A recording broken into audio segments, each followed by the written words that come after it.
Very good morning and welcome everyone. Thank you for joining us this webinar on the topic of Let's Talk About Coronavirus Outbreak. My name is Dr. Gaurav Sen, Professor, Regional College, Jaipur. It gives me great pleasure to extend to you a very warm welcome on behalf of the University of Technology, Regional College of Pharmacy, and Deepshikha Group, who has clubbed all of us for this webinar. The topic of discussion for the webinar is Let's Talk About Coronavirus Outbreak. I feel privileged to have respected Chairman Sir, Dr. Prem Surana Sir, respected Vice Chairman Sir, Dr. Anshu Surana Sir, principals of colleges, teaching and non-teaching staff members, our expert, Dr. Alok Mathur Sir, and so many participants. Friends, you can also watch live streaming of this webinar on the Facebook page of University of Technology, Deepshikha and Regional College. This is our holy tradition to worship Goddess Saraswati before any important event. So let's dedicate a prayer to Ma Saraswati.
You will be glad to know that a webinar is going to be organized by the Regional College of Pharmacy and the University of Technology in association with Eternal Hospital. Eternal Hospital, a unit of Eternal Heart Care Center and Research Institute, is a state-of-the-art tertiary care hospital in Jaipur city. It is one of the most preferred hospitals, not only in Jaipur, but also nationally and internationally, owing to the exclusive services and excellent medical outcomes delivered. Eternal Hospital brings the best in multi-specialty treatment to the state of Rajasthan.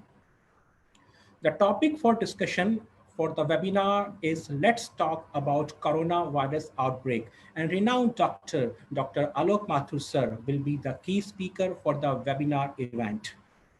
The webinar is based on infection prevention and essential measures for controlling the COVID-19 pandemic, with an educate focus on private health during this crucial time. All the participants will receive e-certificates for attending the webinar. Now, let me tell about University of Technology.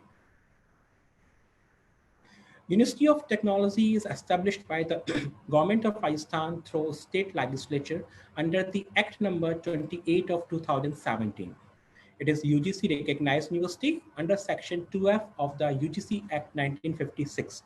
University of Technology is sponsored by the renowned label in the education domain Deepshikha Kala Sansthan Jaipur. University of Technology is approved by University Grants Commission, UGC, and member of Association of Indian Universities, AIU.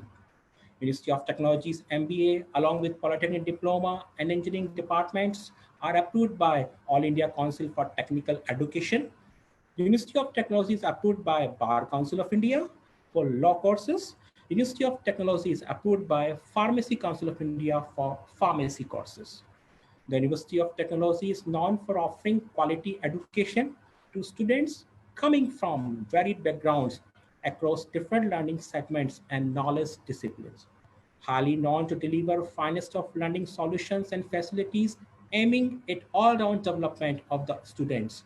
The university commits to a wide array of courses and vast pool of resources ranging across the domains of engineering and technology, management, law, science, arts, commerce, education, languages, pharmacy, medical and health, alternate therapy, religion, telecommunication, information technology in a plush facility spread in 30-acre of area. University of Technology got collaborations, MOUs, and awards. National Productivity Council, empaneled as Center of Excellence on Industry 4.0 under the umbrella of Center of Excellence of IT for Industry 4.0, National Productivity Council, New Delhi. Next, MOU with Cambridge University, University of Technology, and all its associated campuses take pride in this landmark partnership and association with Cambridge Language Assessment, CLR, a division of Cambridge University. Next, MOU with Quantum Activists Vishwalyam, Red Hat Academy, Oracle Academy. MOU with Dot Spires. Next, MOU with Pyramid Spiritual Science Academy. Listed in top 25 universities in a survey conducted by Higher Education Review, University of Technology, Vatika, Jaipur has been ranked among the top 25 universities in India for the year 2019. Based on the survey report, the University of Technology has been recognized with the Award of Excellence. Much recognition that University of Technology boasts a few are world record in largest assembly of 1100 robots in telepathy robotics. Record created by Regional College and maintained under Deepshikha Kala Sansthan. MOU signed with Infosys Technologies Limited, tie-up with Florida Atlantica University, and membership with Microsoft Academic Alliance. University of Technology, the Department of Pharmacy, promises to play a key role in producing highly skilled pharmacy professionals to fulfill future demands of pharmacy sector and provide an opening to the young and talented students of the country. The program in pharmaceutical sciences offered by this Department of Pharmacy of University of Technology are the following. Diploma in Pharmacy, D-Pharma, the undergraduate program of the Bachelor of Pharmacy, B-Pharma. The B-Pharma course has been designed for 4 years, while the D-Pharma for 2 years. The laboratories are well equipped with modern equipment and instruments and the latest technologies. The department is managed by University of Technology, Vatika, Jaipur, and approved by Pharmacy Council of India, PCI, New Delhi. University of Technology focuses on imparting quality education in the field of pharmacy and its emerging dimensions as a platform for excellence in teaching, learning, and administration. Advanced information technology is used in contributing to the development of well-trained graduates to meet the professionals.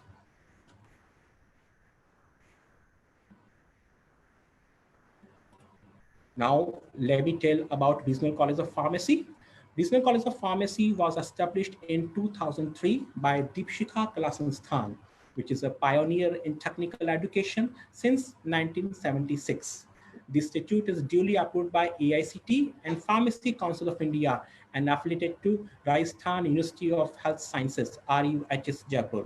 Regional College of Pharmacy is providing education with a mission to emerge as a center of excellence and innovation through leadership in professional education with concern for human values and social development.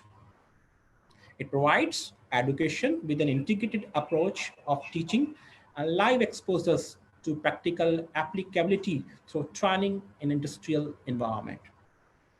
The college has the location advantage being in the center of the fully developed institutional area, far away from the hustle and bustle of the crowded city. The program offered in the institute are based on the syllabus of Rajasthan University of Health Sciences, RUHS Jaipur, along with well-equipped laboratories and digital libraries. Program is delivered by the strong team of faculty who is known for dedication to teaching and research. Regional College of Pharmacy offers B Pharma and D Pharma program. Regional College arranges best speakers to motivate and teach the students with the latest technologies and trained to enhance their exposures to global trends.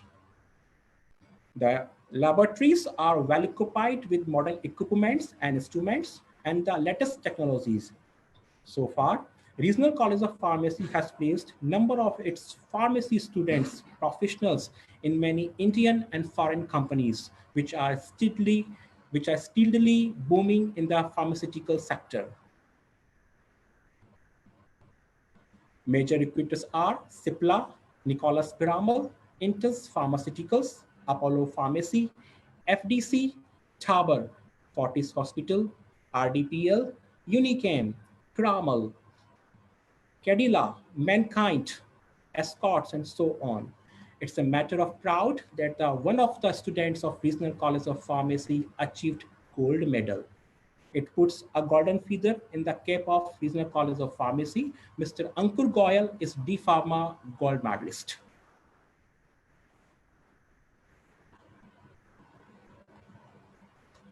Now, let's have the pleasure of listening to the opening remarks of the respected and honorable Chairman, Sir, Dr. Prem Surana, sir.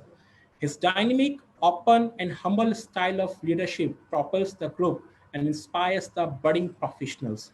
His mission is to deliver value-based education to the students and make them competent, tech-savvy, effective professional leaders and entrepreneurs with a distinct power to match the global standards. His proactive policies and innovative ideas in health, sustainable life into the institutions and strengthen human transformation. Sir, please, you are cordially invited.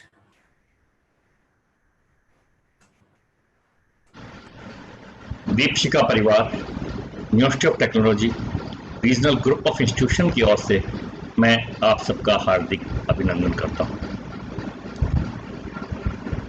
Covid के इस दौर में जहां बहुत सारी परेशानियां दी है, वहीं पर शिक्षा के क्षेत्र में ऑनलाइन एजुकेशन का एक बहुत बड़ा कार्य हमें दिया है और बच्चों के लिए भी बहुत बड़ा ऑनलाइन पे एजुकेशन प्राप्त करना बहुत बड़ी एक विधा हो गई है। जिस समय बच्चे का मन हो, जिस समय स्टूडेंट का मन हो, जिस समय वो पढ़ना चाहे उस समय वो पढ़ सकता है। यह भी एक फैसिलिटी इस विधा में हमें मिल रही है। आज हमने एक वेबिनार आयोजित किया है। लगातार जो वेबिनार की हमारी सीरीज चल रही है, उस सभी सीरीज के अंदर आप लोगों का जो प्यार हमें मिल रहा है, उसके लिए हम बहुत ज़्यादा आपके आभारी हैं। कोविड-19 के ऊपर एक इंटरेक्टिव सेशन हम आज करने जा रहे हैं और हमारा सौभाग्य है कि इटरनल हॉस्पिटल के डॉक्टर आलोक माथुर साहब जो सीनियर कंसल्टेंट हैं, कोऑर्डिनेटर हैं, इटरनल मेडिसिन के डायरेक्टर हैं, साथ ही प्रिवेंटिव कार्डियोलॉजी भी आप देखते हैं। तो ऐसी समस्त चीज़ों की आज बहुत ज़्यादा के बारे में आज बहुत ज़्यादा आवश्यकता है कि जानकारी हम प्राप्त करें। और इस जानकारी को प्राप्त करने के लिए हमारे पास में एक ऐसे विद्वान व्यक्ति हैं जिनको किस नाम से सभी लोग जानते हैं और कोई परिचय के मोहताज नहीं। मैं आज एक विशेष तौर पर धन्यवाद देना चाहूँगा regional college of pharmacy, Deepshikha college of pharmacy और यूनिवर्सिटी के फार्मेसी कॉलेजेस के जो स्कूल है उसके जो डायरेक्टर हैं प्रोफेसर ताराचंद जी, उनको मैं साधुवाद देता हूँ। डॉक्टर ताराचंद जी ने 15 साल पहले इस संस्था में अपनी यात्रा को आरंभ की थी और आज तक वो अनवरत चल रही है। बच्चों का प्यार इनको बार बार मिलता है और सबसे बड़ी बात यह है कि यूनिवर्सिटी ऑफ हेल्थ साइंस का जब रिजल्ट को आप देखते हैं तो लगभग प्रत्येक वर्ष 95% के लगभग इनका रिजल्ट रह रहा है। 4 बार गोल्ड मेडल इन वर्षों में लेके आना, ये सब आपके प्रयासों का ही फल है। बच्चे जब तक हमारे कॉलेज में रहते हैं कई बार मजाक में कहते हैं साहब बहुत पढ़ाते हैं, स्कूल बना रखा है, लेकिन जैसे ही वो बाहर निकलते हैं और निकलते ही जॉब लग जाता है तब वो इससे बहुत ज़्यादा खुश होते हैं कि साहब आज हम उस कॉलेज में पढ़े थे जिसके कारण हमारे को जॉब में न तो कोई कठिनाई आई और साथ ही काम करने में भी कोई कठिनाई नहीं आ रही है। इसलिए भी मैं इनका आभारी हूँ और साथ ही जो छात्र हमारे यहाँ पे निकल रहे हैं और वो सब जगह जॉब में हैं उनका भी मैं हृदय के अंतःस्थल से आभार प्रकट करता हूँ कि वो स्वयं भी बहुत अधिक सफल है और साथ ही प्लेसमेंट भी सब करीब हमारे यहाँ के सभी बच्चों का करा देते हैं। हमारे यहाँ कोई नई कंपनी आती है तो वो हमें बड़े दुख के साथ कहना पड़ता है कि हमारी फार्मेसी के तो सभी छात्र नौकरी पे लगे हुए हैं और हम अभी कोई सहयोग नहीं कर सकते। और पुराने जो छात्र हैं वो सारे के सारे हमारे नए छात्रों को अपने साथ में सिखाने के हिसाब से, अपने साथ में नौकरी के हिसाब से लेकर के चले जाते हैं। इसलिए मैं एक बार पुनः उनका भी धन्यवाद देता हूँ। मैं आज आलोक माथुर साहब का एक बार और आभार प्रकट करता हूँ कि हमें ज़्यादा से ज़्यादा ज्ञानवर्धन इस कोरोना के बारे में बताएं।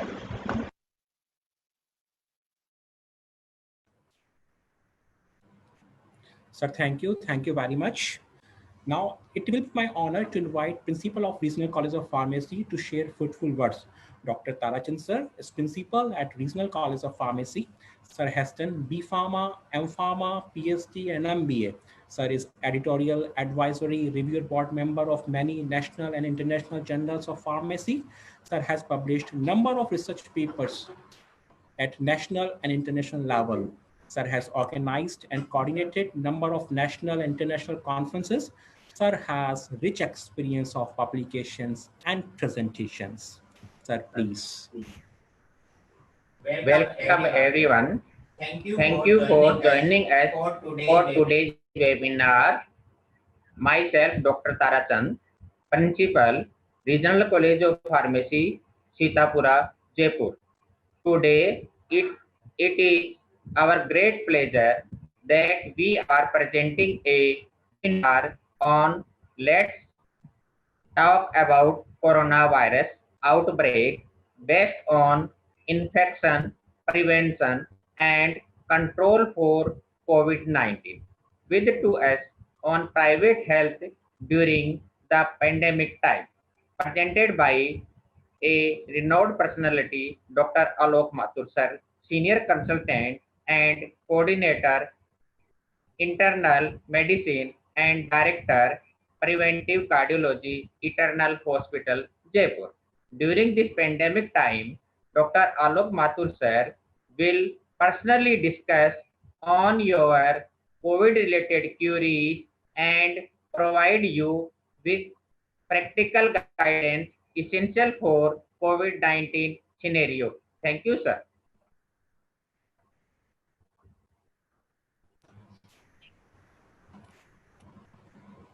So thank you very much. Now I would like to shed light on this webinar. The live streaming of this webinar will be available on Facebook. The speaker for the event is Dr. Alok Mathur sir, who is currently working as Senior Consultant and Coordinator, Internal Medicine and Director, Preventive Cardiology, Eternal Hospital, Jaipur. The best part about joining this live webinar session is that he will personally resolve all major COVID-related queries and will provide you with practical guidance essential for existing COVID-19 scenario. The live webinar event will also enable the participants to know the precautions to be taken to minimize the risk of coronavirus outbreak. The webinar series is started by University of Technology. It not only imparts the knowledge about the latest trends and technology that can make the working more convenient, but also enhances the skills of participants and make them job ready for the future times. Our previous webinar series received a very good response from the audience with more than 4,500 registration. Previous webinar on Be Future Leader post COVID-19 took place on 3rd and 4th June.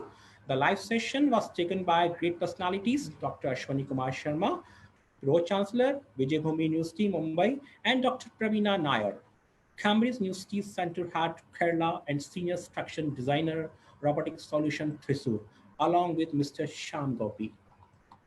Faculty Development Program on ICT Tools for Effective Teaching Learning took place on 12th and 30th June 2020. Professor Vimal Gerald Sir, Professor, Department of Computer Science, St. Joseph College, Tiruchirappalli, was the key speaker in the FTP, and he highlighted the importance of the ICT tools in carrying out an effective digital learning process. The previous webinar on future aspects of computer science engineering. This webinar was organized on 27th, 26th, and 27th June, and the key speakers for the event were Naren Singh Nirvansar from Dot Skies Private Limited and Dr. R.K. Bayal Sir, Head of the Department of Computer Science, Rajasthan Technical University, Kota. The speakers discussed the scope of computer science engineering in future times and how technology can assist during times like the corona pandemic. The webinar series are designed to provide support, advice, and practical steps that you can take during the coronavirus outbreak to help your startup thrive. This is the need of the hour. The objective of the webinar is to help and deal with the problems that you are facing during pandemic situation. Deepshikha Group will keep organizing such events, so please be with us. Now, hurry up, join us live for the webinar and get an opportunity to interact with experts. Firstly, our key speaker will shed light on today's topic. After that, key speaker will answer your questions. Dear participants, kindly ask your queries after presentation of a speaker. During question and answer session, you may raise your hand. Our moderator will route your query to the expert. Few queries raised in the text mode chat box from the participants will be routed through moderator at the end of lecture session. Now let's have video of University of Technology and Regional College of Pharmacy. Let's watch and enjoy the video.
Now I would like to introduce today's expert or key speaker.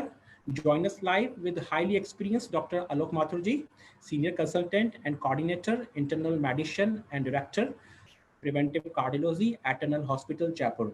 Sir, Deepshikha Group welcomes you. It's my great pleasure and honor to welcome you on behalf of University of Technology, Department of Pharmacy, Regional College of Pharmacy, and Deepshikha Group. Warm welcome, sir. Your presence brings joy. Now I request representative of Eternal Hospital, Nitesh Tiwari, sir, to proceed further.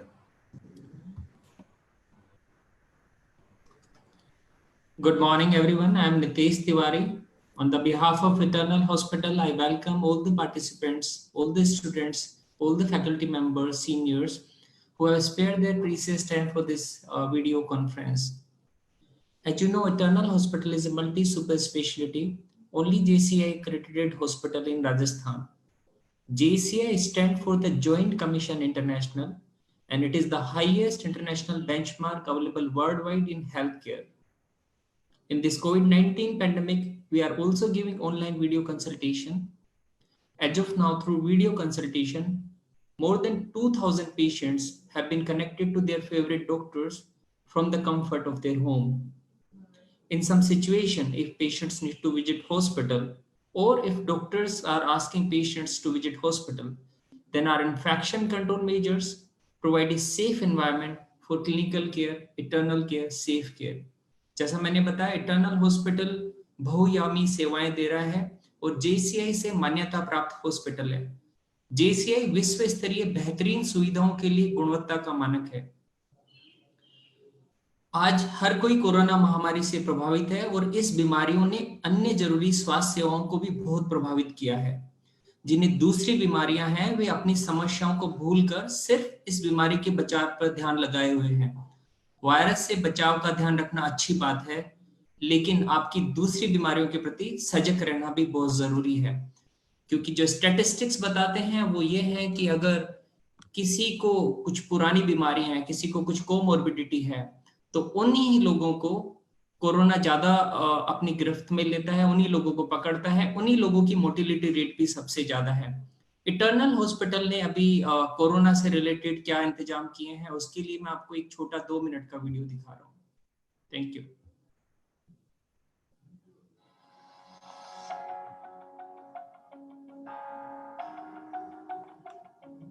Eternal hospital में हमारी OPD सेवाएं फिर से शुरू हो गई हैं, जहां हॉस्पिटल का प्रत्येक कर्मचारी कोरोना वायरस के संक्रमण के खिलाफ पूरी तरह सतर्कता एवं सजगता बरतते हुए सुरक्षित माहौल दिलाने में प्रयासरत है, जो वायरस संक्रमण के खिलाफ इटर्नल हॉस्पिटल के सुरक्षा कवच की मजबूती को साबित करता है। हमने WHO और केंद्र सरकार द्वारा जारी किए गए मानकों, मापदंडों और निर्देशों का कड़ाई से पालन करते हुए आपके लिए यथासंभव सुरक्षित परिसर बनाया है।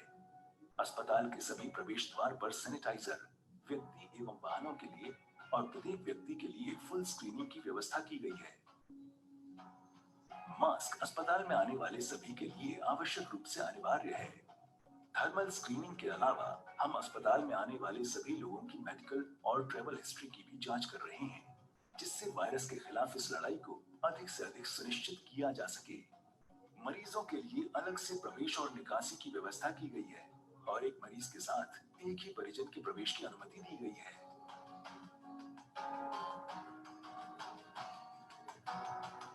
अस्पताल के सभी स्थानों पर जैसे pharma centre, test lab, reception, lift और वेटिंग एरिया में सोशल डिस्टेंसिंग का कड़ाई से पालन किया जा रहा है। इटर्नल हॉस्पिटल के हाउसकीपिंग स्टाफ द्वारा लगातार 1% सोडियम हाइपोक्लोराइट केमिकल इस्तेमाल कर billing counter, OPD, cafeteria, lift, कुर्सियां एवं फर्श की सफाई प्रत्येक 2 घंटे में की जा रही है और इसे कीटाणु मुक्त किया जा रहा है। अस्पताल के सभी विभागों में डॉक्टर्स, नर्सेज और अन्य सपोर्टिंग स्टाफ को मरीजों की देखभाल के लिए पर्सनल प्रोटेक्टिव इक्विपमेंट यानी पीपीई किट दिए गए हैं। अगर मरीज को खांसी, बुखार या जुकाम का टेस्ट कराना है तो उसके लिए अस्पताल में अलग से फ्लू क्लिनिक की शुरुआत की गई है।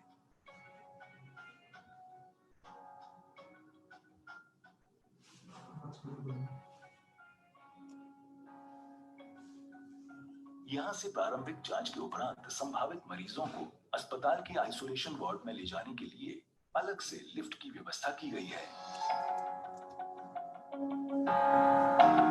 हम कोरोना महामारी की इस लड़ाई में जागरूकता को पहला कदम मानते हैं। इसके लिए मरीजों और उनके परिजनों के लिए जागरूकता से जुड़े सत्र भी आयोजित कर रहे हैं, जिससे उन्हें कोविड के बारे में अधिक से अधिक जानकारी मिले। इटर्नल हॉस्पिटल के चिकित्सकों द्वारा ओपीडी परामर्श हेतु टेली कंसल्टेशन या वीडियो कंसल्टेशन की सुविधा भी प्रारंभ की गई है। आपकी सुरक्षा के लिए हम भी सभी सुरक्षा उपाय अपना रहे हैं जो आवश्यक है, जिससे आपको वायरस से संक्रमण मुक्त माहौल मिले।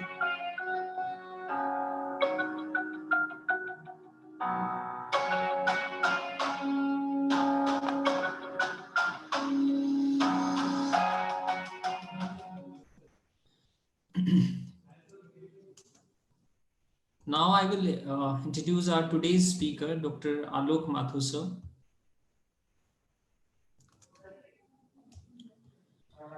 So Dr. Alok Mathur is MBBS MD cardiology doctor. He did MBBS and MD from SMS Medical College, Jaipur. Dr. Alok Mathur has been working as a senior consultant and coordinator internal medicine and director preventive cardiology. Dr. Mathur has experience of more than 30 years.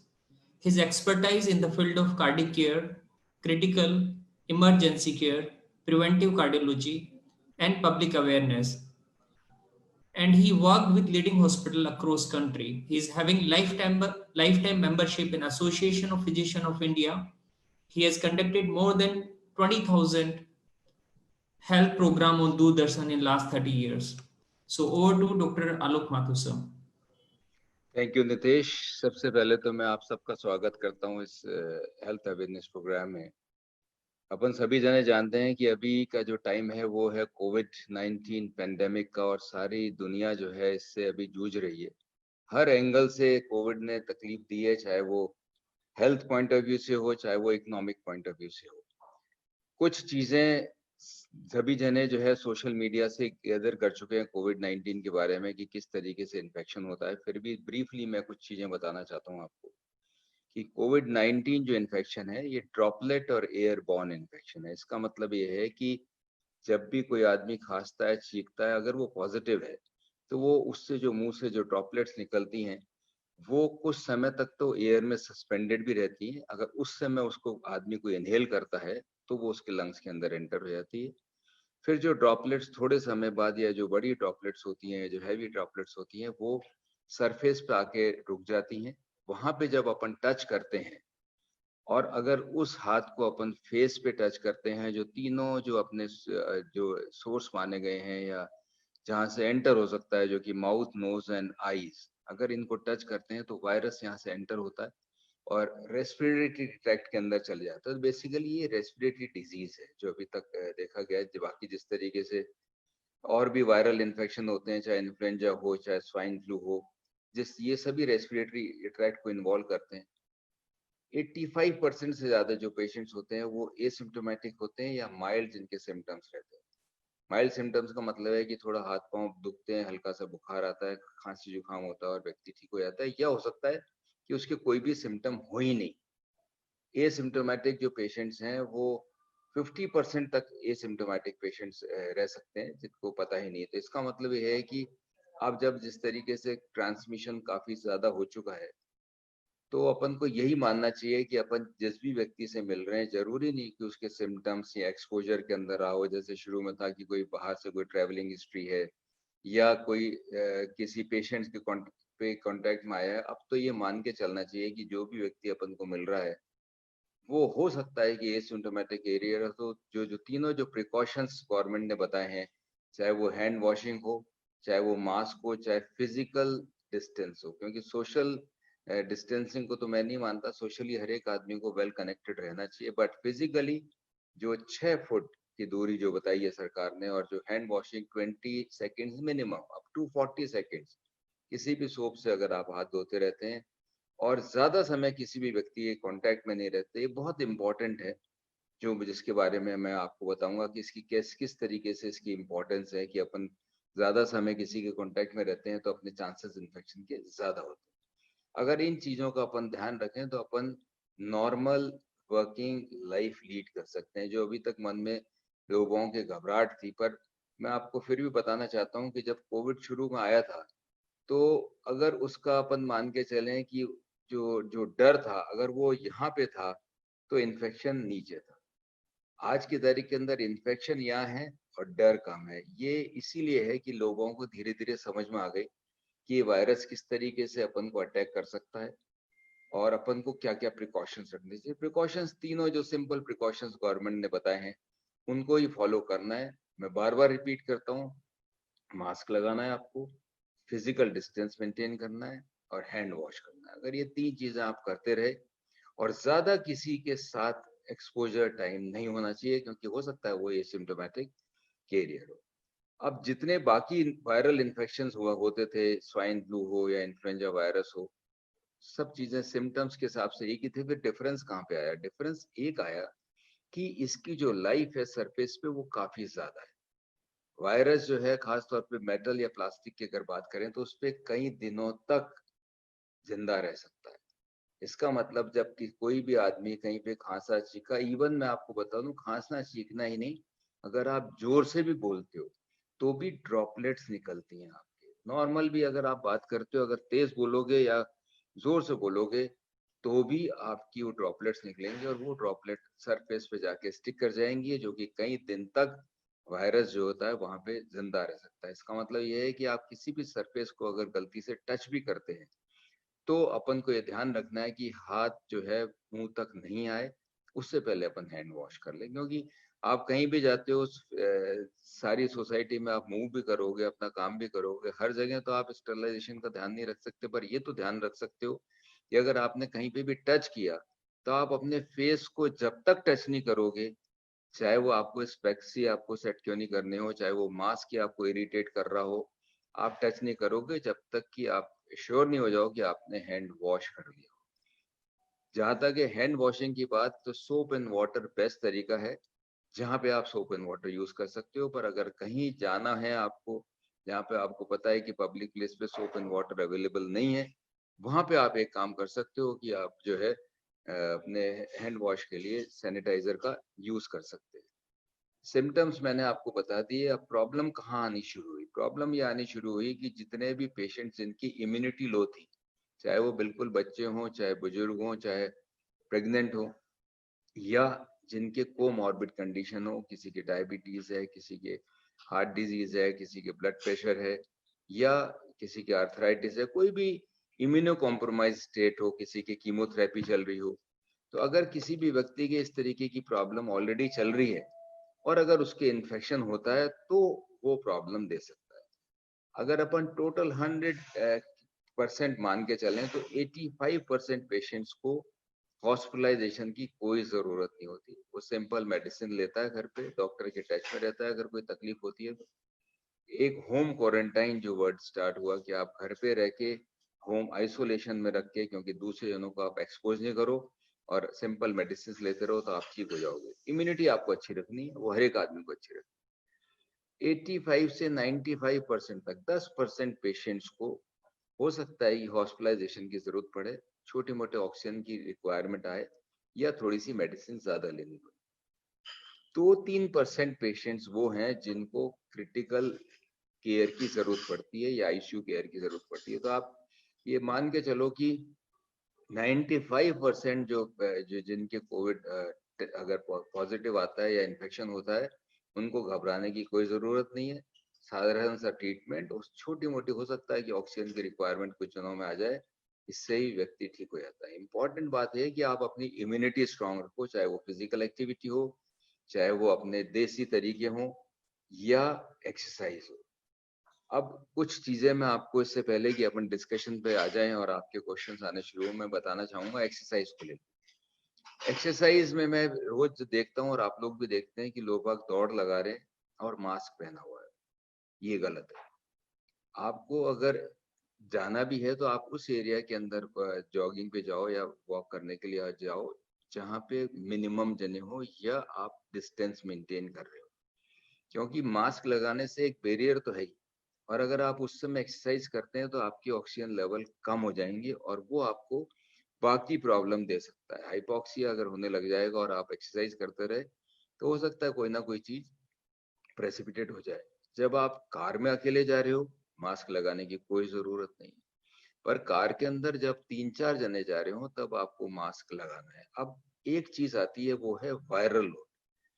किसी भी closed area, चाहे वो car हो चाहे वो एक room हो, अगर उस एरिया के अंदर आप आधा घंटे से ज्यादा किसी के साथ बैठे हो तो और वो अगर गलती से एसिम्प्टोमेटिक पॉजिटिव है तो वहां पे आपका वायरल लोड इंक्रीज हो जाएगा और इन्फेक्शन होने के चांसेस रहेंगे। तो आप कोशिश ये करें कि किसी भी आदमी से जब इंटरेक्ट करें तो 10 मिनट 15 मिनट में उसको अपन डिस्पोज ऑफ कर दे उस स्टॉक को, और आप भी उस एरिया से चले जाए और वो भी उस एरिया से चले जाए।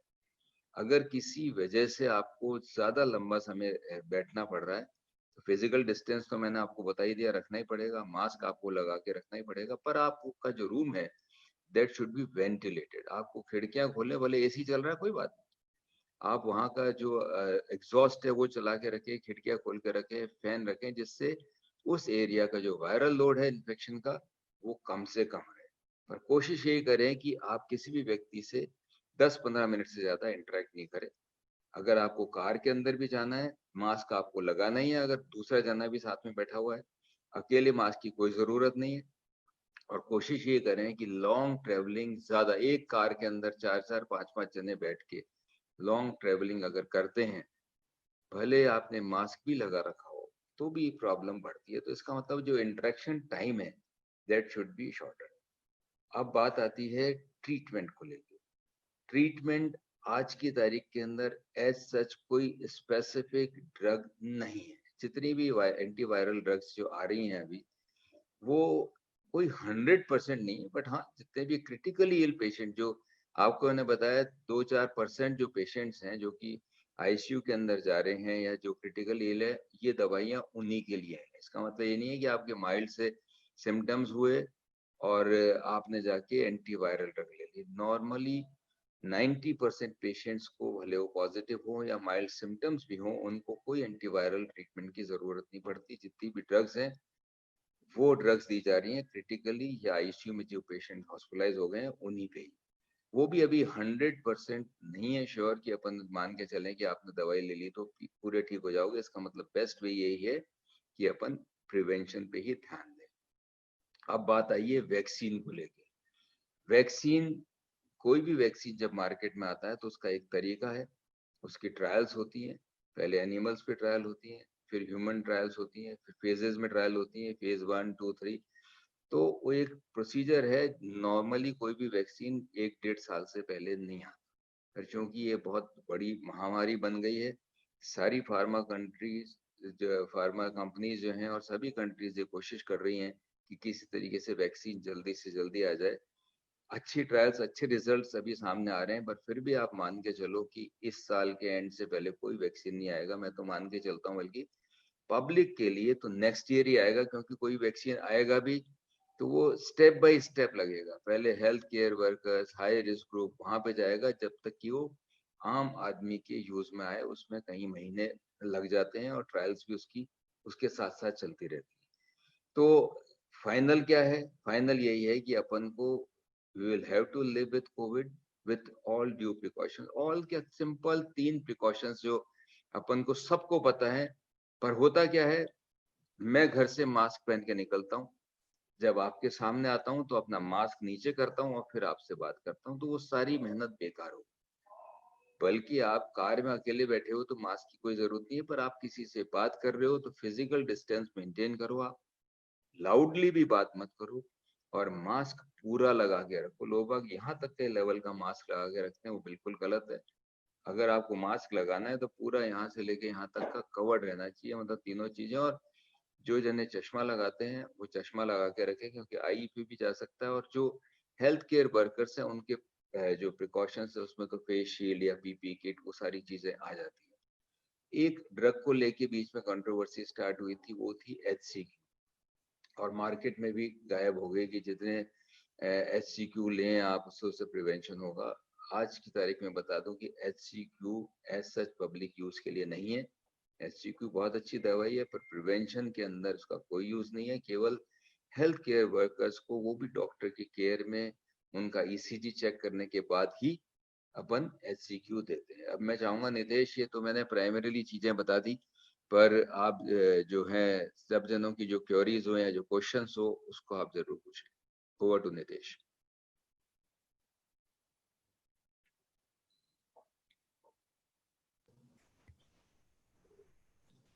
Thank you very much sir, आपने काफी डिटेल में चीजें बताई है।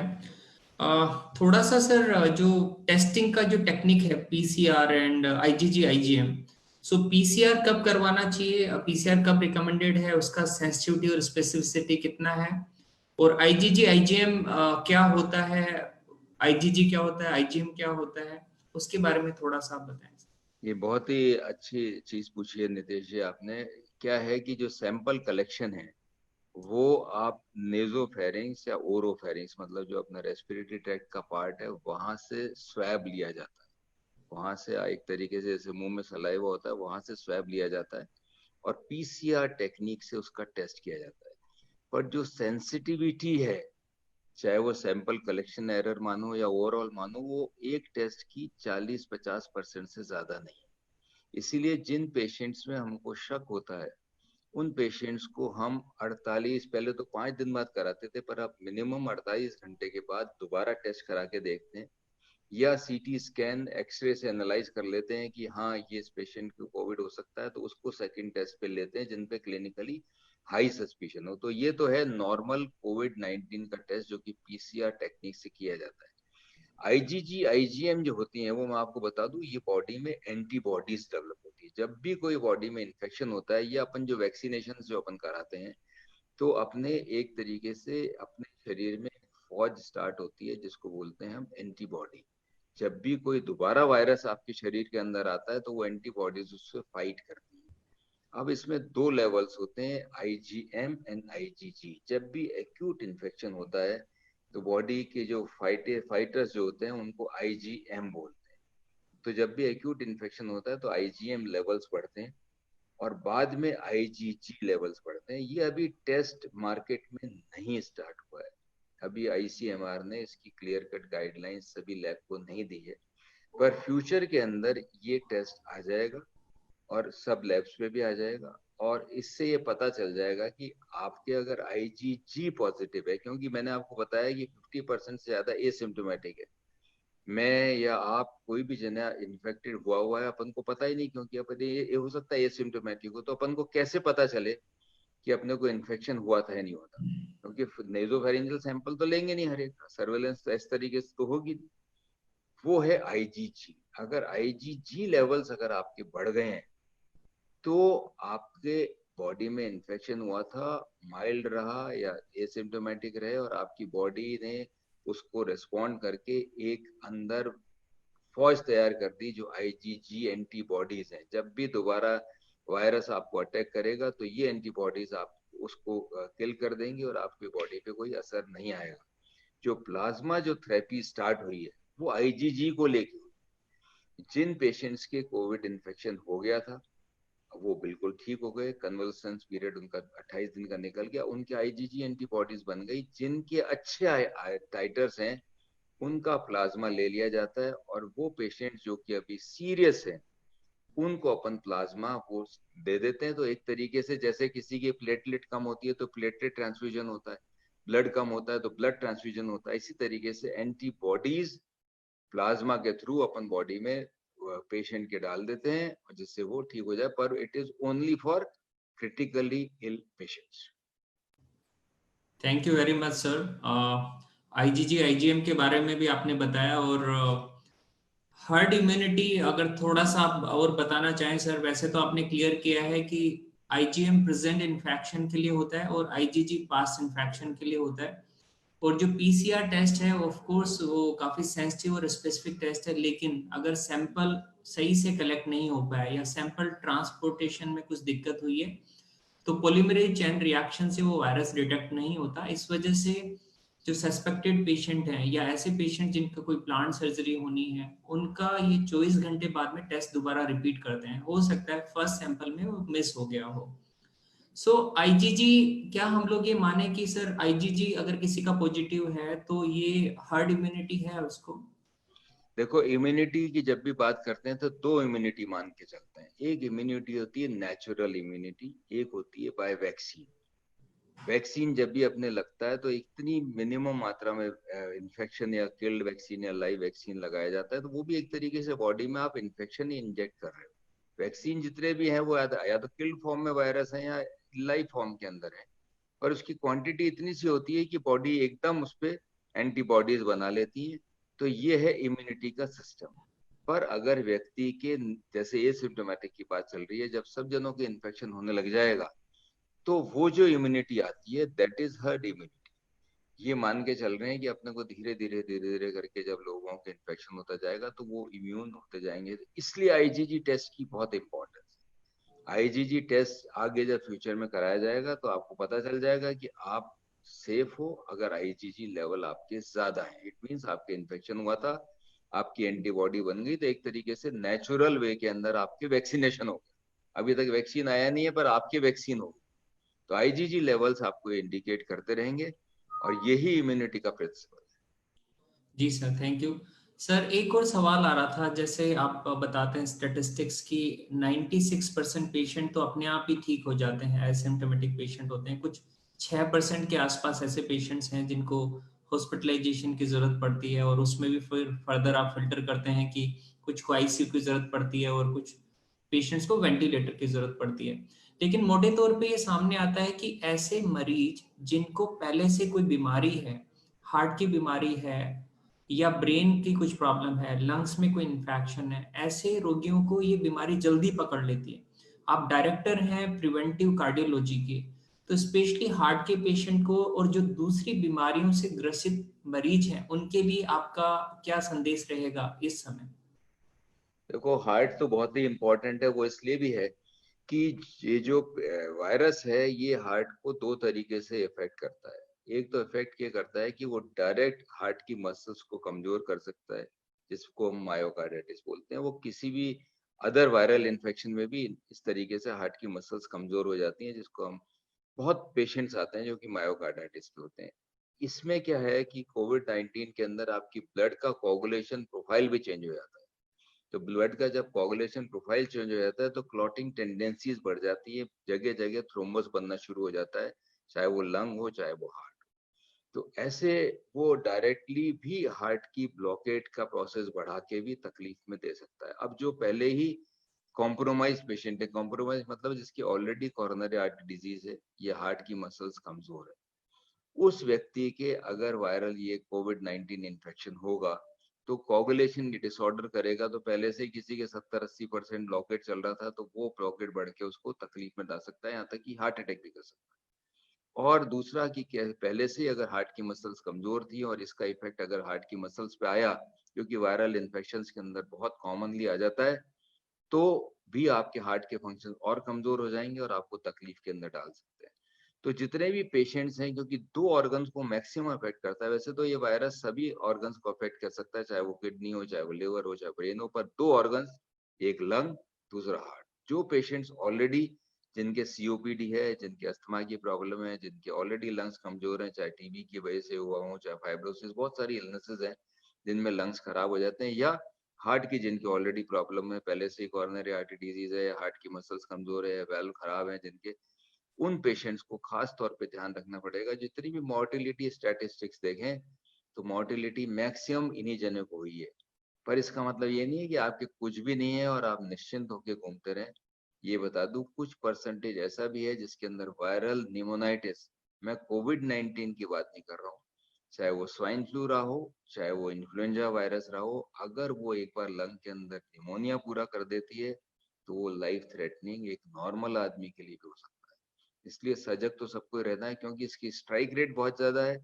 अपन रोज देख रहे हैं कि फिगर बढ़ता जा रहा है और ये बढ़ता ही रहेगा। इसलिए बढ़ता रहेगा क्योंकि ये इन्फेक्शन बहुत जल्दी दूसरों को जाता है, और अगर अब आपने थोड़ी सी भी चूक करी, ध्यान नहीं रखा, तो आपको इन्फेक्शन हो सकता है। तो ये पता नहीं कि किसको ज्यादा कभी इफेक्ट कर जाए, भले वो 1% हो, पर इंडिया की पॉपुलेशन में 1 या 0.1% भी बहुत बड़ा फिगर जाएगा। ये चीज का ध्यान रखना जरूरी है। Thank you very much sir. Sir आजकल ये देखा गया है कि स्पेशली जो कॉलेज स्टूडेंट्स हैं हेलमेट नहीं लगाए हुए हैं, 3-3 लोग बैठे हैं मास्क लगा के बिना हेलमेट। सो ऐसे लोगों के लिए आप क्या मैसेज देना चाहेंगे? ये बहुत ही अच्छी चीज पूछी है नितेश जी आपने। लोगों ने सोच लिया कि अगर मैंने मास्क लगा रखा है तो बस मैं तो प्रोटेक्टेड हूँ। मास्क का प्रोटेक्शन आपको पॉल्यूशन से है, इन्फेक्शन से है, एयरबॉर्न डिजीज से है और कोविड से। पर इसका मतलब ये नहीं है कि आपकी इंजरी नहीं हो सकती, एक्सीडेंट नहीं हो सकती। लोग बाग मास्क लगा के सोचते हैं जैसे उन्होंने हेलमेट तो लगा ही रखा है, वो पूरे इंश्योर्ड भी हैं, उनको मतलब हर चीज से प्रोटेक्टेड है। ये बहुत बड़ी गलती है। मास्क आपको प्रोटेक्शन दे रहा है रेस्पिरेटरी या एयरबॉर्न डिजीज या ड्रॉपलेट इन्फेक्शन से, पर आपको हेलमेट लगा के तो चलना ही चलना है। और इस समय क्योंकि हर एक आदमी थोड़ा सा सबकॉन्शियस लेवल पे टेंस तो है ही, तो वो भी जब सड़क पे चल रहा है तो हो सकता है कि उसके दिमाग में बहुत सारी बातें चल रही हो, तो अपन को केयरफुली ज्यादा ड्राइव करनी है। क्योंकि हर एक के एक सबकॉन्शियस लेवल पे टेंशन तो है ही, चाहे वो वर्क का टेंशन हो, चाहे फाइनेंशियल क्राइसिस हो, चाहे वो डिजीज को लेके हो, चाहे इन प्रिकॉशंस को लेते लेते लॉकडाउन के अंदर उसके साइकोलॉजिकली वो डिप्रेस होने लग गया हो। तो ड्राइविंग में इस समय ज्यादा ध्यान देने की जरूरत है, क्योंकि जिस तरीके से ट्रैफिक बढ़ना शुरू हुआ है, ट्रैफिक एक्सीडेंट्स जो है, रोड ट्रैफिक एक्सीडेंट्स बढ़ने के चांसेस ज्यादा है। Thank you sir. सर एक और चीज जानना चाहेंगे कि अभी जब हम लोग स्ट्रेस की बात करते हैं, इम्यूनिटी की बात करते हैं, सो बात आती है हेल्दी डाइट की, एक्सरसाइज की और अच्छी नींद की। सो हेल्दी डाइट, एक्सरसाइज और अच्छी नींद का क्या योगदान है, और ये बायोलॉजिकल साइकिल क्या होता है, सर्केडियन रिदम क्या होता है, स्पेशली स्टूडेंट्स लेट तक जगते रहते हैं, उनके लिए कोई मैसेज आप देना चाहिए? देखो, अगर कहते हैं ना कि किसको माइल्ड इन्फेक्शन रहेगा, उसको माइल्ड इन्फेक्शन रहेगा जो इन तीनों चीजों पे ध्यान देता है। बहुत इंपॉर्टेंट है प्रॉपर अनइंटरप्टेड स्लीप। 6 से 8 घंटे की अनइंटरप्टेड, इसलिए बोल रहा हूँ कि अगर बीच बीच में आप उठते हो तो वो फिर डिस्टर्ब स्लीप है। अनइंटरप्टेड स्लीप 6 से 8 घंटे की बिल्कुल आवश्यक है। दूसरी बात आती है डाइट। डाइट तो बहुत इंपॉर्टेंट है, बल्कि मैं कहता हूँ जितने भी देसी चीजें बताई जाती हैं या आप मीडिया में आप पढ़ते हैं, चाहे वो आंवला को लेके हो, चाहे हल्दी को, चाहे च्यवनप्राश को लेके हो, जितनी भी नेचुरल इम्यूनिटी बूस्टर जिनको अपन मान के चलते हैं, चाहे वो अपने देसी आपके घर पे आपके पेरेंट्स काढ़ा भी बताते हों जिसमें अपन जो चीजें इस्तेमाल करते हैं, चाहे वो तुलसा जी हो, चाहे अदरक हो, चाहे काली मिर्च हो, दालचीनी हो, सौंफ हो, ये सब चीजें जो है इम्यूनिटी बूस्टर्स है। ये हर एक आदमी को लेनी चाहिए। पर इम्पोर्टेंट ये है कि मील का टाइमिंग एंड मील का डिस्ट्रीब्यूशन। डाइट जो है, ब्रेकफास्ट सबसे अच्छा लेना चाहिए जो कि अपन नॉर्मली सबसे हल्का लेते हैं, and dinner should be light. Hydration अच्छा रखें। किसी भी वायरल इलनेस में लड़ने में हाइड्रेशन की बहुत ज्यादा वैल्यू है। जितने आप लिक्विड ज्यादा लेंगे उतने आप बेटर रहेंगे। सेकेंडली, एक्सरसाइज जो आपने बताई, एक्सरसाइज तो बहुत मस्ट है। रेगुलर फिजिकल एक्टिविटी पर विथ ड्यू प्रिकॉशंस मैंने आपको जो बता दिए कि आप क्राउडेड एरिया में कोई ज्यादा एक्सरसाइज नहीं करोगे, और मास्क लगा के अकेले में एक्सरसाइज नहीं करोगे। मास्क हटा के एक्सरसाइज करो जिससे प्रॉपर वेंटिलेशन हो। और अभी तो कहते हैं ना, सबसे ज्यादा अगर योगा या प्राणायाम का या जितनी भी चीजें बताई जाती हैं योगासन में, उसका मैक्सिमम इफेक्ट होता है लंग्स पे, और ये रेस्पिरेटरी डिजीज है। तो अगर आप प्राणायाम या ब्रीदिंग एक्सरसाइजेस किसी योगा टीचर से ढंग से समझ के करेंगे, चाहे वो कृपाल भारती हो, चाहे और एक्सरसाइजेस हो, वो करेंगे, तो आपका रेस्पिरेटरी ट्रैक्ट की इम्यूनिटी भी डेफिनेटली इम्प्रूव होगी। तो इन चीजों पे जो व्यक्ति ध्यान देगा वो या तो एसिम्प्टोमेटिक होगा अगर इन्फेक्ट होता है, या हो सकता है वो अगर सिम्टम्स भी आए तो उसके तो माइल्ड सिम्टम तक ही रहेंगे। जिसकी इम्यूनिटी अच्छी है, जो इन चीजों पे ध्यान देगा, उसको कभी भी ये डिजीज लाइफ थ्रेटनिंग नहीं बनेगी। Thank you sir. लास्ट सवाल मैं पूछूंगा। यंगस्टर्स ऑफ कोर्स अपनी इम्यूनिटी पे तो ध्यान दें, अच्छी डाइट लें, अच्छी नींद लें और एक्सरसाइज करें, लेकिन जो युवा लोग हैं, जो यंगस्टर्स हैं, उनकी अपने जो एडल्ट्स, जो ऐसे लोग हैं जो थोड़े बुजुर्ग हैं, जिनकी उम्र 60 साल से ज्यादा है या जिनको कुछ और प्रॉब्लम है, घर में ऐसे लोग भी रहते हैं, तो युवाओं की क्या जिम्मेदारी है बड़े लोगों के प्रति जो घर में सीनियर लोग हैं? ये बहुत इम्पोर्टेंट बात कही कि युवाओं की नहीं, जो भी जना घर से बाहर जाता है और अपने घर में वापस आता है, तो ये मान के चलो कि वो ही अपने पेरेंट्स जो कि बेचारे घर पे ही हैं, उनके लिए सोर्स ऑफ इन्फेक्शन है। अगर किसी के पेरेंट्स इन्फेक्ट हो रहे हैं, पेरेंट्स तो बाहर नहीं गए, तो आप ही इन्फेक्शन लेके आ रहे हो घर के अंदर, चाहे वो युवा हो या कोई भी वर्किंग क्लास। अपन भी अगर अपन बात करें, अपन जो वर्क पे बाहर जाते हैं और वापस घर आते हैं, तो it is our moral duty to protect our elders. जितने घर में आपके पेरेंट्स या बुजुर्ग हैं, उनको आपको प्रोटेक्ट करने का आपकी जिम्मेदारी है। उसका सिंपल सा तरीका ये है कि आप जो तीनों प्रिकॉशंस रखें, उसके बाद आप अपने, जब आप जाएं घर पे तो आप शावर लें, कोई भी ऐसी चीज घर पे नहीं लेके जाएं जो आपसे बाहर टच करी हो और वो जाके आपने किसी पेरेंट्स के सामने रख दी, उन्होंने भी टच कर ली। हैंड वॉशिंग पे ध्यान दें। और मैं कहता हूँ जहाँ पे ज्यादा हेल्थ केयर वर्कर्स की अगर बात करता हूँ, तो वो अपने घर में जहाँ पे भी डोर्स ऐसे हैं उनको भी सैनिटाइज रखें, क्योंकि कितना भी प्रोटेक्शन करें, हो सकता है कि आपसे कोई गलती हो जाए। और बाहर से कोई भी चीज लेके आए तो उसके जितने तरीके हैं इसको स्टरलाइज करने के, उसको ही लेके जाएं। तो आप सोर्स हैं और इट इज और रिस्पॉन्सिबिलिटी कि अपने घर वालों से दूर रहें। और जिनके पेरेंट्स के ज्यादा ही तकलीफ है, तो उनसे घर पे भी फिजिकल डिस्टेंस मेंटेन करें। कोशिश ये करें कि बहुत समय उनके साथ क्लोजली नहीं बैठे, आप थोड़ी दूर रह के भी बात कर सकते हैं उनसे, क्योंकि एसिम्प्टोमेटिक कैरियर आप भी हो सकते हैं। इसलिए इस चीज का जरूर ध्यान। Thank you very much doctor Alok Mathur sir, आपने बहुत सारी जानकारी दी और बहुत अच्छी और सटीक जानकारी दी। हम सब लोगों को उससे काफ़ी फायदा मिला है। इटर्नल हॉस्पिटल के बिहाफ पे मैं सब लोगों का धन्यवाद देना चाहूँगा जो आज की इस वेबिनार में जुड़े हैं। और ऑफ कोर्स स्पेशल थैंक्स तो मैं डॉक्टर आलोक माथुर सर को बोलना ही चाहूँगा, जिन्होंने अपना बिजी शेड्यूल में कुछ समय निकाला आज की इस वेबिनार के लिए। और इटर्नल हॉस्पिटल के माध्यम से एक और चीज़ मैं आपको बताना चाहूँगा, जैसे मैंने पहले भी बताया कि वीडियो कंसल्टेशन हम लोग दे रहे हैं। 2000 से ज़्यादा वीडियो कंसल्टेशंस हम लोगों ने दी है। लेकिन अगर डॉक्टर्स रिकमेंड करते हैं किसी पेशेंट को कि हॉस्पिटल आना है, या पेशेंट को लगता है कि कुछ लाइफ थ्रेटनिंग प्रॉब्लम्स में या रूटीन प्रॉब्लम्स में फॉलोअप के लिए भी अगर हॉस्पिटल जाना है, तो हम लोग यहाँ पे सेफ एनवायरनमेंट प्रोवाइड कर रहे हैं। आज की जैसे वेबिनार हम लोगों ने ऑर्गेनाइज करी, ऐसी वेबिनार हम लोग भविष्य में भी ऑर्गेनाइज कर सकते हैं। और डिजिटली काफ़ी लोग आजकल जुड़े हुए हैं, तो इसका भरपूर हम लोग फायदा उठाना चाहिए। इसी के साथ में मैं रिक्वेस्ट करूंगा मिस्टर गौरव जैन साहब को कि आज की इस वेबिनार को वो आगे बढ़ाएं। Thank you Sir, thank you very much. Once again, cheerful welcome and a warm welcome to Dr. Alok Mathur sir from the side of Deepshikha Group. Dr. Saab, can you hear me? Yes sir, we can hear you sir. Yes. Right sir. And Dr. Alok Mathur sir has given very nice information regarding coronavirus outbreak. Dr. Saab, we are having many questions from the side of participants and they want to communicate with you, sir. Yes, sir. Sure. Nitesh ji कुछ ले लीजिए आप question. Yeah, Mr. Gaurav Jain, you can ask with Dr. Alok Mathur sir directly. So yeah, you can carry on. Right, sir. Mr. Manoj Kharadia, sir, head of the Department of Pharmacy, University of Technology, Vatika, Jaipur, sir. He wants to communicate, sir.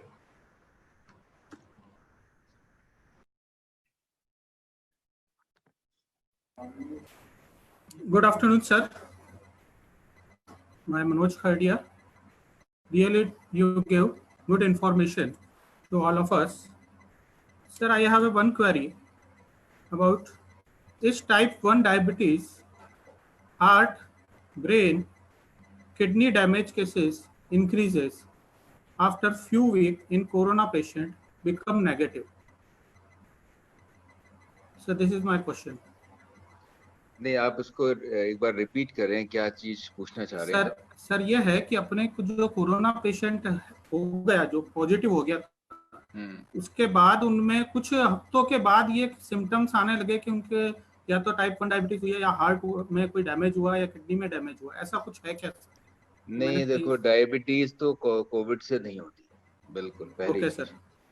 Type 1 diabetes तो वैसे भी insulin dependent diabetes है, वो तो सवाल ही नहीं, वो तो प्रॉब्लम ही अलग है।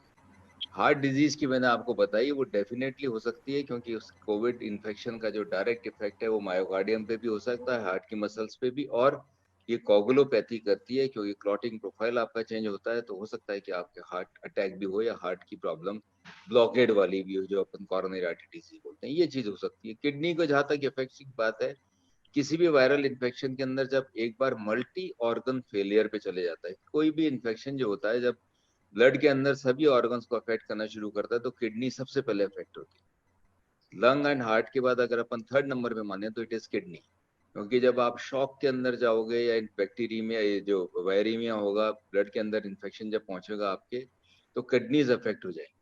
और जहां तक ये ब्रेन की बात है, कोई भी पेशेंट जब एक बार मल्टी ऑर्गन फेलियर के अंदर होता है, तो वो एनकेफेलोपैथी के अंदर चल जाता है, उसका ब्रेन भी अफेक्ट हो जाता है। तो ये ऑर्गन्स तो सारे अफेक्ट हो सकते हैं, बट एक चीज मैं बिल्कुल कह सकता हूँ कि कोई डायबिटीज इससे हो जाती है, वो नहीं।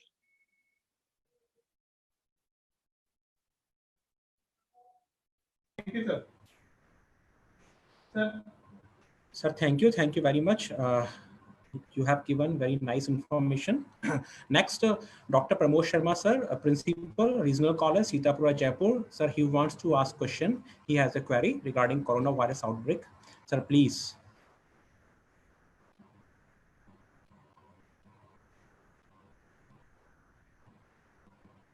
Thank you, Dr. Gaurav, for your kind words.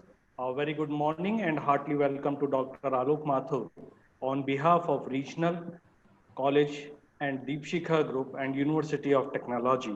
My question is, sir, what do I do if I get a rash or other reaction due to hand sanitizer? ये सर इसीलिए मैंने आपको शुरू में बात की थी कि हैंड सैनिटाइजर का यूज मिनिमम होना चाहिए। It should be soap and water preferably, जो कि आपको नॉर्मली अपन जो सोप लगा यूज करते हैं, जो कि आपको स्किन को सूट भी करता है। कईयों को सोप में भी प्रॉब्लम्स होती हैं, तो नॉर्मली आप जब भी घर पे रहें या जहाँ पे भी आपके पास वॉश बेसिन हो, तो आप सोप एंड वाटर को ही यूज करें। सैनिटाइजर से डेफिनेट प्रॉब्लम होगी, इट्स ए केमिकल के तो रिएक्शन होंगे ही स्किन।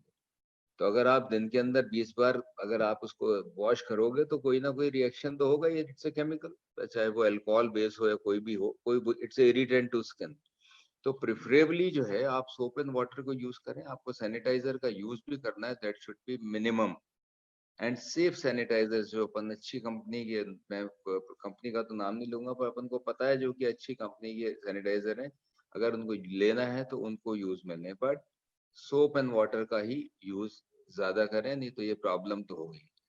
हम कई जने इंक्लूडिंग मी, हम लोग ग्लव्स यूज करते हैं।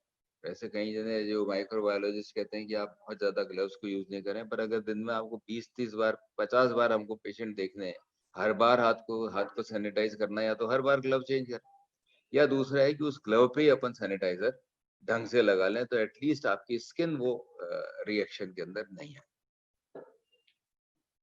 Thank you, Dr. Mathur, and wish you and your team a very happy National Doctors Day in advance, sir. Thank you, sir. Thank you very much. Sir, thank you. Next, Mr. Kedar Narayan ji, HOD, Mechanical Department, Regional College. He wants to communicate with you, sir. वो आपसे communicate करना चाहते हैं, कुछ corona outbreak के बारे में question पूछना चाहते हैं, Yes, sir. yes, sir. Kedar, sir. Good afternoon, sir. Sir, good afternoon. Hello, good afternoon, sir. Sir, good afternoon. बोलिए sir. Sir, my question is, are antibiotics effective in preventing or treating COVID-19, sir? No, not at all. It's a viral illness, and antibiotics are given just because to prevent secondary infection. There is no role of as such antibiotics in viral infection, but because of low immunity at the time of viral infection, you can have secondary infections also. The antibiotics are given just to prevent secondary infection. Yes, sir. Not for COVID. Yes, sir. Thank you, sir.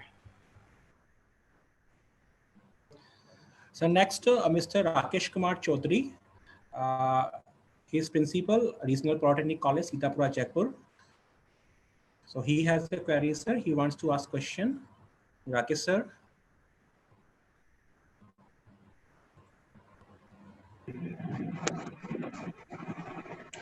Very good afternoon, sir. Firstly, behalf of Regional Polytechnic College, I'm thanking you to given the valuable knowledge about COVID-19.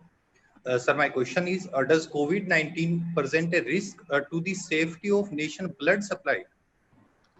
No, as such, it's not a blood-borne disease, so there is no such a problem to any blood bank.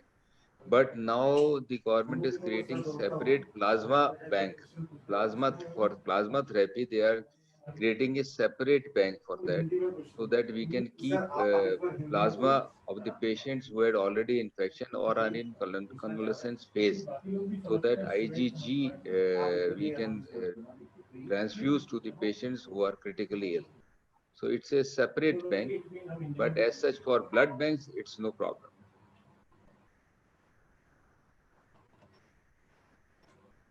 Sir thank you, valuable knowledge sir. आप कोविड-19 corona virus outbreak के बारे में काफ़ी अच्छी knowledge आपने हमने दी है sir. हमारे साथ अब जुड़ना चाहती हैं Radhika Dhakar ma'am, assistant professor, Deepshikha teachers training college, Jaipur. So she has a query sir.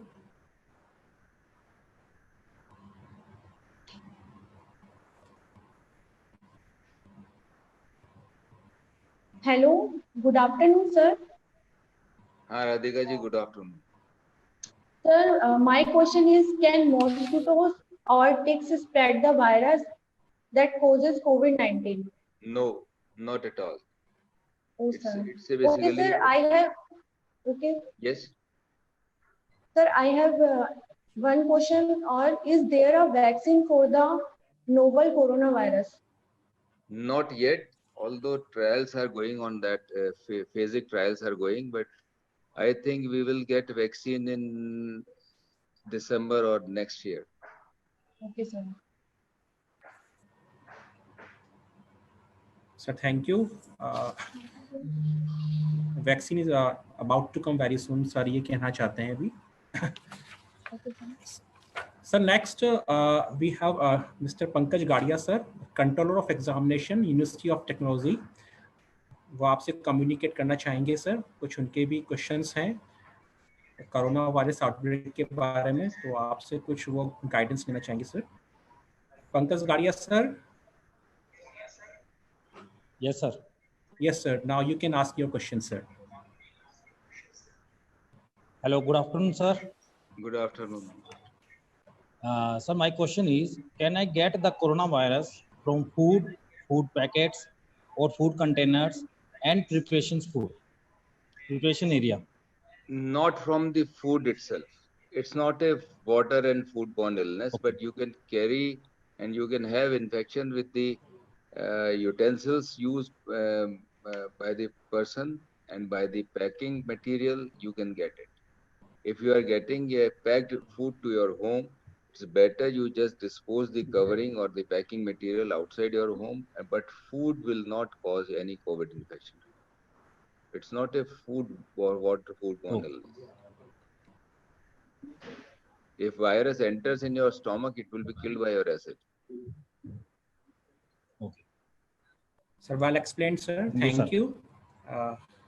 Next, Bindya Jain ma'am, Assistant Professor, Deepshikha College of Technical Education, Jaipur. Now, sir, she wants to interact. Bindya ma'am.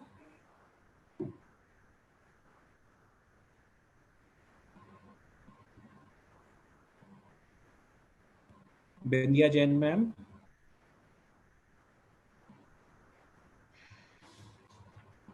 I think Bindya Jain ma'am is not able to connect.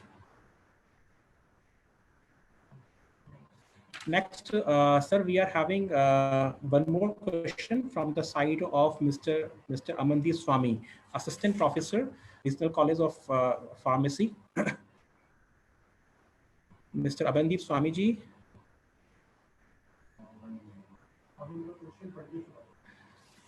Sir, he has a question that does spraying disinfectant in public places kill the COVID-19 viruses?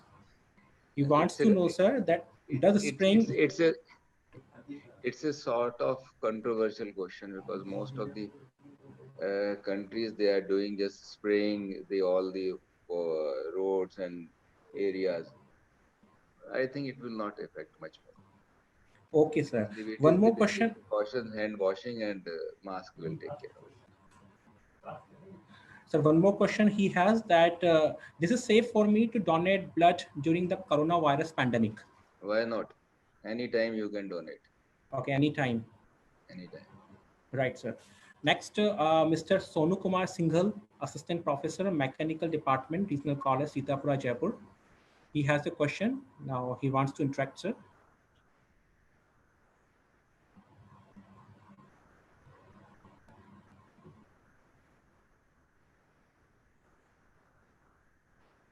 I think Sonu sir is not able to connect. Sir, he has a question that should I handle food for others in my house if I have tested positive for coronavirus? If you are tested, then definitely you have to be in isolation. You should be quarantined from that place.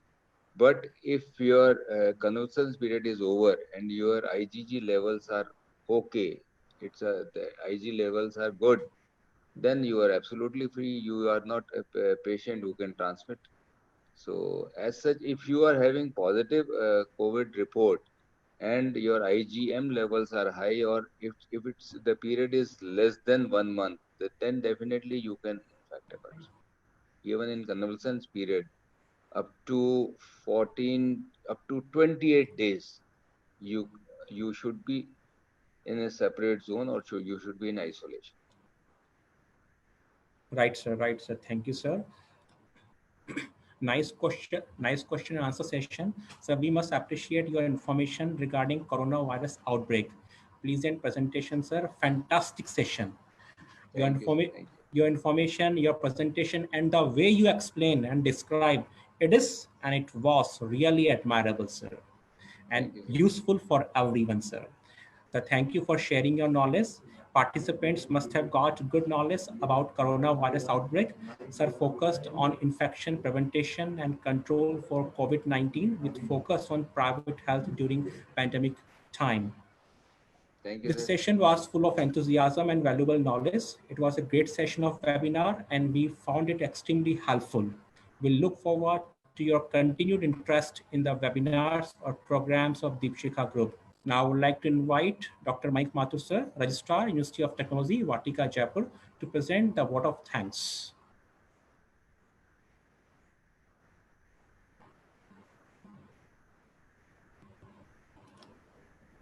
Good afternoon sir. मैं दीपशिखा कला संस्थान और university of technology के behalf पे आपको धन्यवाद ज्ञापित करता हूं सर। आपने इतना इस कोरोना काल के अंदर हमें इतनी महत्वपूर्ण जानकारियां प्रदान करी, जिसके हमारा आत्मविश्वास जो है वो और सड़क हो गया इस परिस्थिति से जूझने में। मैं दीपशिखा कला संस्थान के chairman Shri Prem Surana ji, vice chairman doctor Anshu Surana sir तथा रीजनल फार्मेसी कॉलेज के principal doctor Tarachand ji, department of pharmacy के head of the department mister Manoj Khadiya ji तथा उनकी पूरी टीम को धन्यवाद देता हूं कि उन्होंने इस समय में इतने महत्वपूर्ण विषय पर एक सेमिनार का आयोजन किया। डॉक्टर आलोक माथुर सर, आपको बहुत बहुत साधुवाद। आपने हमें इतनी महत्वपूर्ण जानकारियां प्रदान की जिससे हमारे आत्मविश्वास में बढ़ोतरी हुई है तथा हम बहुत ही लाभान्वित हुए हैं। धन्यवाद सर। यूनिवर्सिटी ऑफ टेक्नोलॉजी के बिहाफ पे मैं आपको बहुत बहुत धन्यवाद देता हूं। बहुत बहुत साधुवाद sir. Thank you very much sir. Thank you sir. Thank you.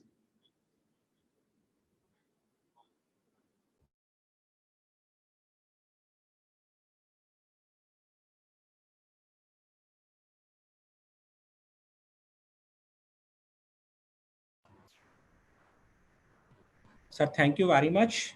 Great. Thank you, everyone. We appreciate you being here. Look forward to meeting again. Keep visiting the site of University of Technology, Regional College and Deepshikha Group. Keep visiting the FB page of University of Technology, Regional College and Deepshikha for webinar updates, and join Telegram channel for regular updates and certificates. Till then, nice being with you. Lovely being with you. I, Dr. Gaurav Jain, take leave of you now. Thanks a lot.